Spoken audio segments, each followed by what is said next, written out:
Everywhere that I see is hood life. The block is hot, cops all around and the guns is out. People on the ground, mothers crying out, and it is what it is. It's hood life. Baby girl all grown up, and she's bad as hell, thick shown up. And she's got an attitude, cause her baby daddy left her when her son was two. Little brother locked, daddy not around, getting stressed out, trying to hold it down. Damn, look at her now, somebody said they seen her doing lap dances cross town. If you from the hood, say, you love living good, say, you rep your hood, say. Hello everybody. It's been a long time and it's been hard times. But nevertheless, I'm back. T-Rock, I'm back. And I just like to thank everybody who's been watching my talk show every week. I've been getting so much feedback and people would just let me know the talk shows that they like, the talk shows that they didn't like, but it's all good in the hood, you know what I'm saying? It's good in the hood. And welcome back to another week of It Can Be Good in the Hood.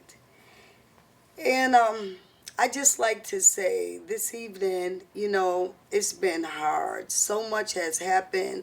I haven't been in the studio because I've been doing a lot of, things and a lot of thinking.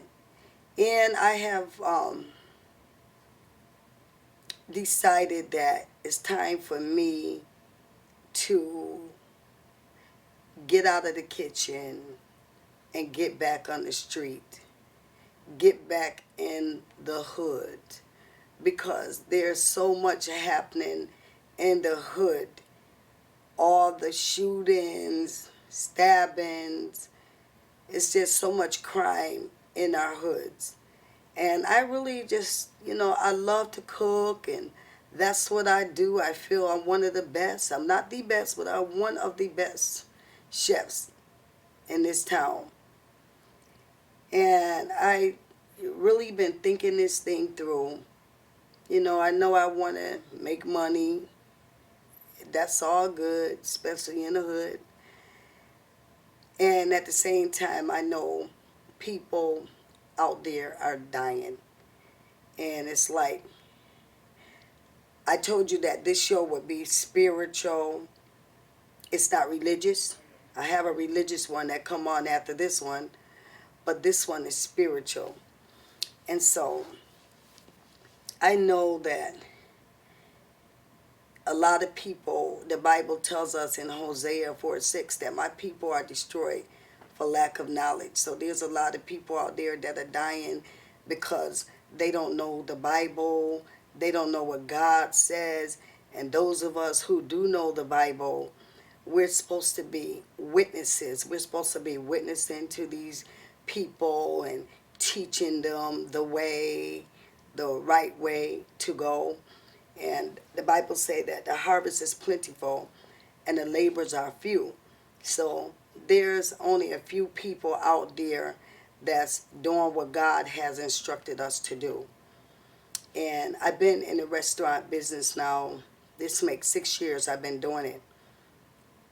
And I just really, from the bottom of my heart, I just want to get back out in the streets.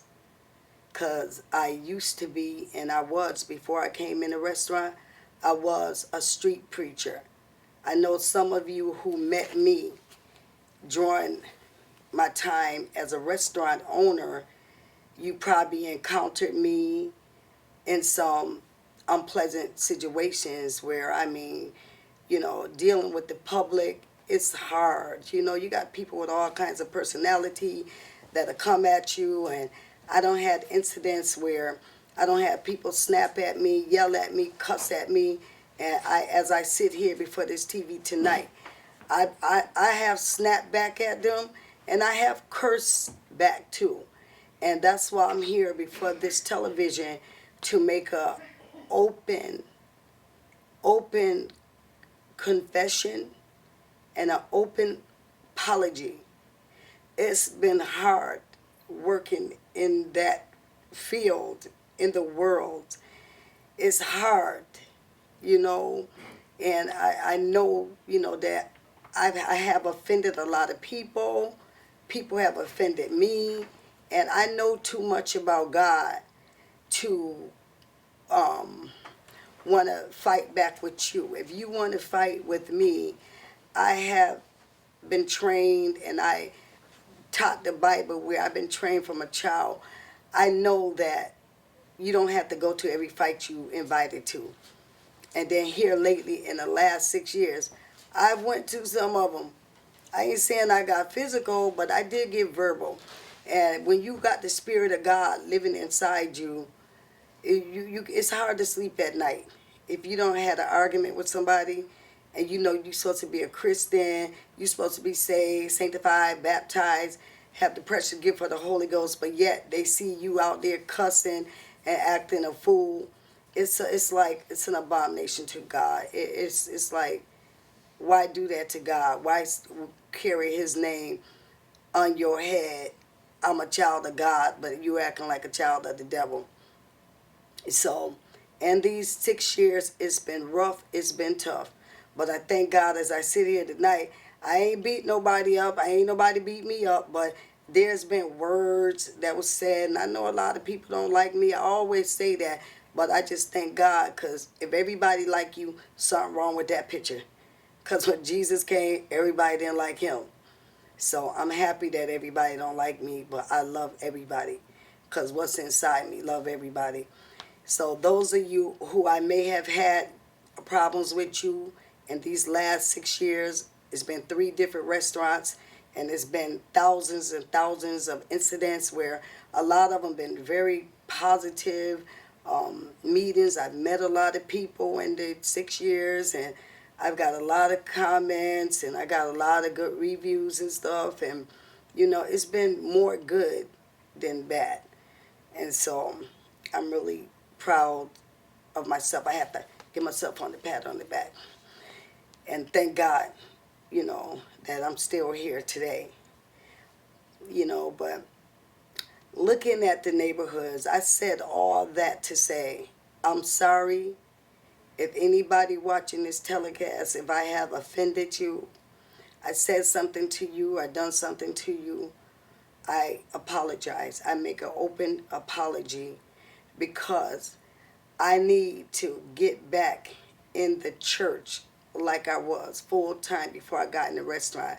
I need to get back in God like I was. I was so into God every day, on my knees, praying to the Lord, on my knees, on my face, laying prostrate before the Lord. And I need to get back. I want to get back where I was in God. I don't want to just keep being in the kitchen frying chicken, cooking fish, collard greens. All that stuff is good in the hood, but it's bad. Things too much is happening in the hood. And me being called by God to teach the gospel, and I'm a soldier in the army of the Lord, and that's where I'm going back. I'm going back on the battlefield for my Lord. I will be back if it's God's will. First place I want to start going back to is the shelter. I love the people at the shelter, because me, myself, I was homeless. And I used to ride by the shelter, look at the people at the shelter, and it used to really I was like, oh my God, look at those people, look at those homeless people. I would ride by looking at them in amaze, because I never seen nothing like that. People just walking up and down Worthington Street, and they're homeless. I'll go down, then I'll come back up, looking again. It just amazed me. Never know that I was going to be one of those people walking up and down Worthington Street. I was going to be homeless. And I'm telling you, that was an experience for me. At the time, I wasn't thanking God that I was homeless, because this was like, oh my God, this is real bad to me. And here I am living at the women's shelter. It was something else to me. But you know what? Today, now I look back and I thank God that I did experience it. What it was like being in the walls with everybody, a group of women. And then when we came to eat lunch, a group of men and women, all of us in the same boat, we're homeless. It's bad and it's sad. We didn't have anywhere to go. I mean, we had a shelter. That's why it was a shelter. But as far as our own home, get up when you want, open the refrigerator, eat when you want.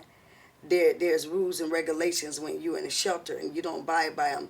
You're homeless again.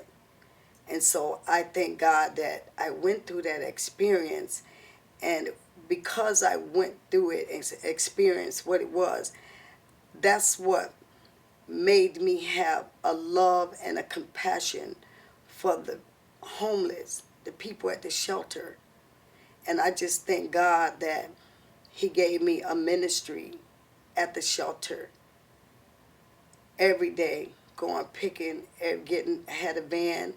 I was going to the shelter every day, picking the people up, waiting for them, having patience for them, and because I knew what they were going through. And God sent me back as a witness that I can identify with what you're going through. And I'm a witness that God will bring you through. He will bring you out and He will give you your own. But there's like, it's like an activation.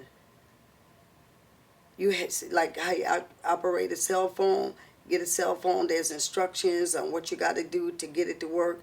And that's how it is with God. There was things that you need to do, that you have to do to get it to work, to move you into your own place. And I thank God that I am where I am at today. And that's why I feel like God is calling me to go back to the shelters, go back there and start showing love to the people that are homeless, the God that sent me, showing them love, that God can use me, and God is inside me. And so God will, long as I'm submissive to the Spirit and I humble myself, that God will direct me. Okay, go over here. And it's not me, it's God. He wants to hug this person that's homeless. He wants to help this person that's homeless. So I'm just a willing vessel, allowing God to use me. So that's where one of my destiny is for 2015, to get back down to the shelter, picking people up. I also facilitated a women's group at the Howard Street Jail, and that's another one of my destiny. I want to start back going, getting the girls out of the prison. I was escorting them to NA meetings, AA meetings, and taking them to church. And that's what my goal is now. I want to get back doing that. I just want God to restore back to me everything that I was doing 6 years ago. This was fun, being in this, being in the kitchen cooking and, looking at the expressions of people's face when they taste the best collard greens in the town. But right now, to me, it's not about soul food. It's about souls being saved. And I just would like who's ever watching this, people, mothers, your children have been shot, murdered. It's like all of us black mothers in the hood. It's just amazing. All our kids have been shot. Just about all of us, our parents of our children being shot. Me being the mother to 10 children, 6 sons, and 4 daughters, dreaded being a mother with this kind of violence. Then one day I got that call, and I constantly talk about it, because you can't forget what God has done, and I have to continue being a witness. I got that call that one of my children had been shot in the head, and I was covering all 10 of my children with the blood of Jesus, covering them, praying for them, but my emphasis more was on looking at my 6 sons and covering them. But to my surprise, that devil shot my daughter, one of my daughters, in the head.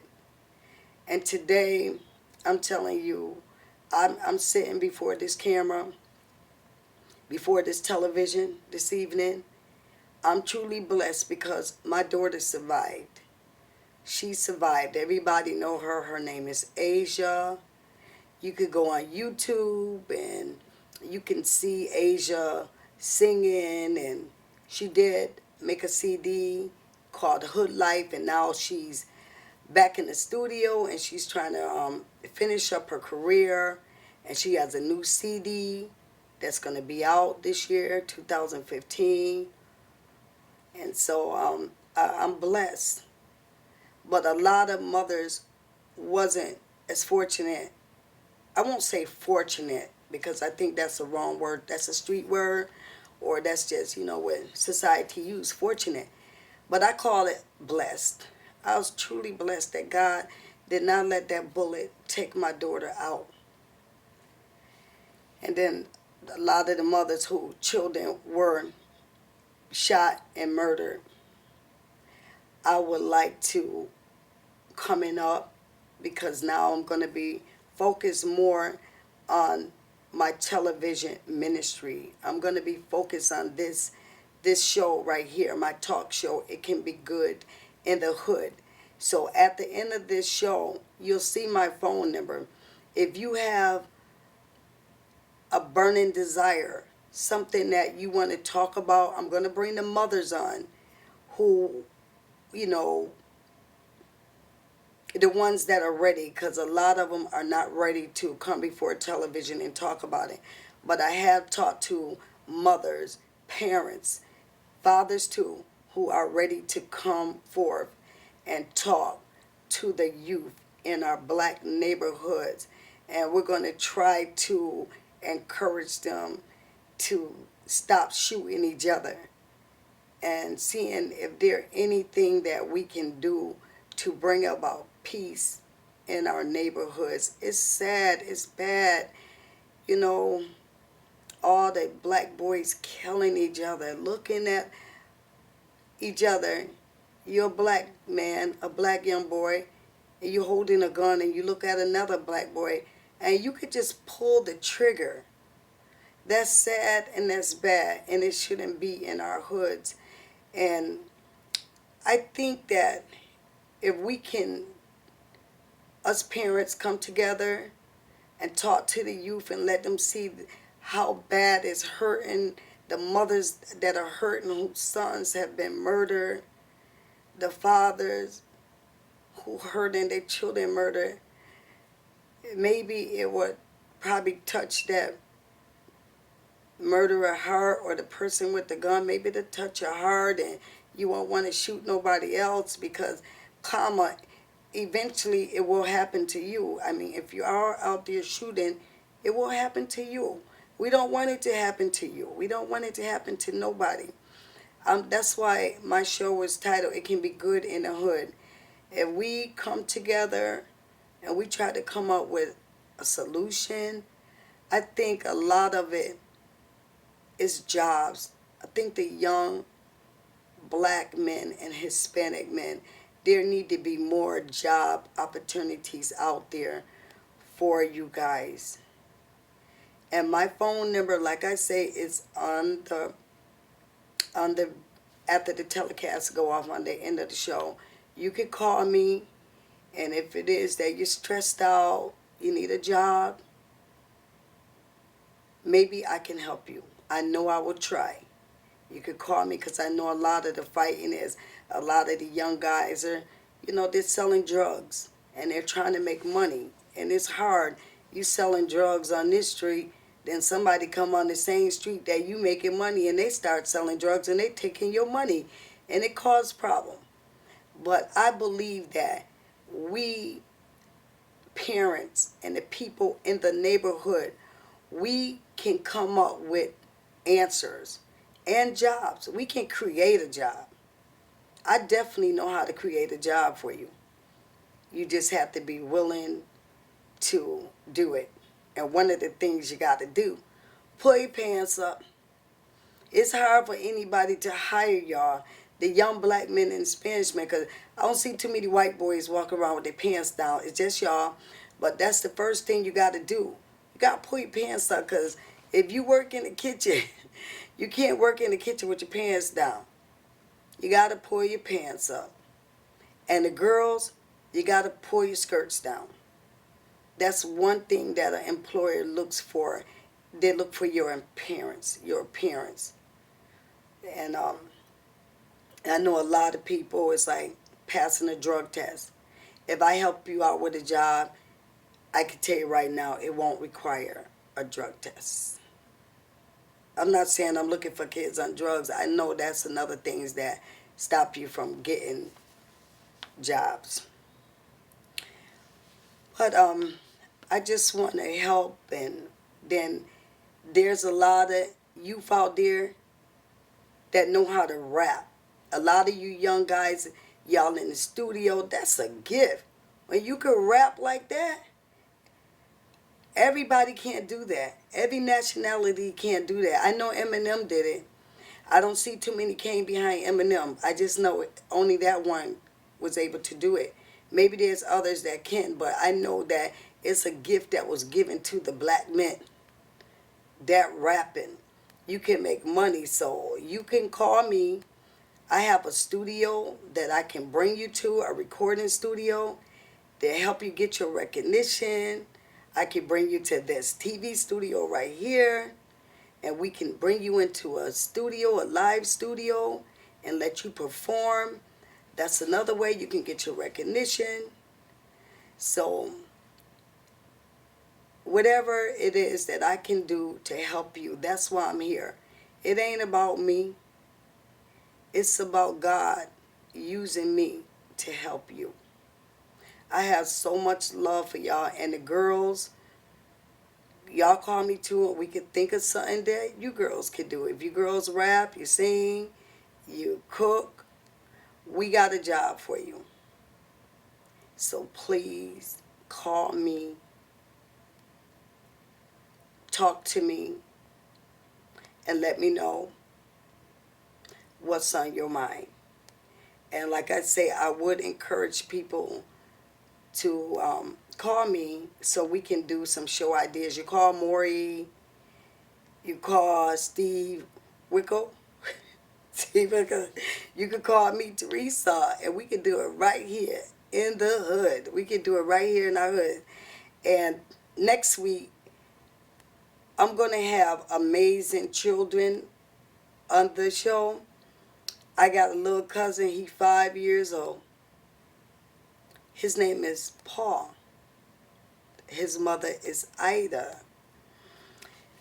They call her Shell. He my little cousin, 5 years old. Wait till y'all see that little boy. Amazing. But I think that show is going to be titled Out of the Mouth of Babes.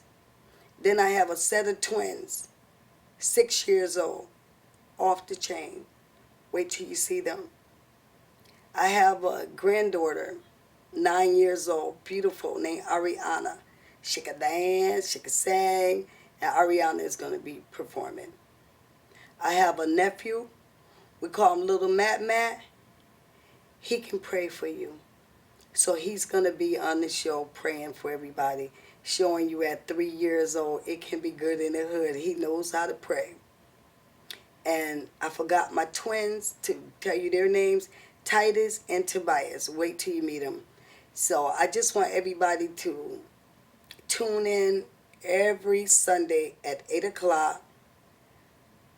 Call your friends, call your neighbors, call somebody and tell somebody to watch. That it can be good in the hood. And everybody in the different neighborhoods, you come and and you call with your ideas, what you think can help make it good in our hood, and we could do this. And I just think my time is up, and think my time is up right here. So once again, I just want to give a shout out to my mother, Pastor Minnie Brown. Love you, Mom. My mother's so beautiful. She looks just like me. I will get a shout out to all 10 of my children. To Quadisha, what's up, D? To Asia, what's up, A? To Ronnie, what's up, Ronnie D? And to Jasmine D, what's up, baby? And also to my son Curtis, we call him Kurt from New York. He's here in Springfield visiting his mommy. Hey, Kurt, what's up? With Ray, his girl, his boo. And I also want to give a shout out to my son Will. What's up, Will? In New York. And to my son Isaiah. What's up, Zay? And to my daughter, Curtisha. I got so many kids. I hope I named all 10 of them. Did I forget one? And to my daughter, Curtisha, my beautiful green hazel-eyed daughter in New York, TT. What's up, my baby girl? And then those are 8 adults that I have. And then I have 2 minors. They not 18 yet, but they think they 18 and older. But what's up, Paul? PJ, what's up, Paul? Paul got his booty chilling out. And what's up, EJ?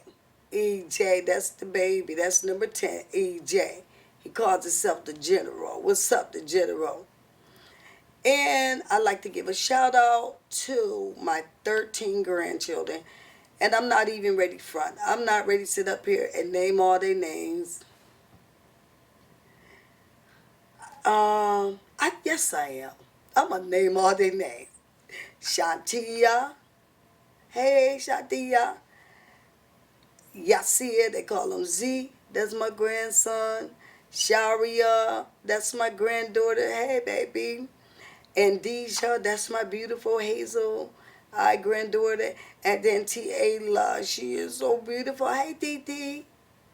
And then I have Ariana, who you're going to see dancing and performing. Then I have Patience. She's so beautiful. Hey, Pepe. And Ariana watches my show all the time, every Sunday. Mom, it's time for Grandma. So, Ari, I love you. Shout out. And I have the twins, Titus and Tobias. And I have my beautiful granddaughter, my Asia. She go to Commerce. Hey, yay. Then I have my handsome grandson, who's a musician. His name is James. Hey, James.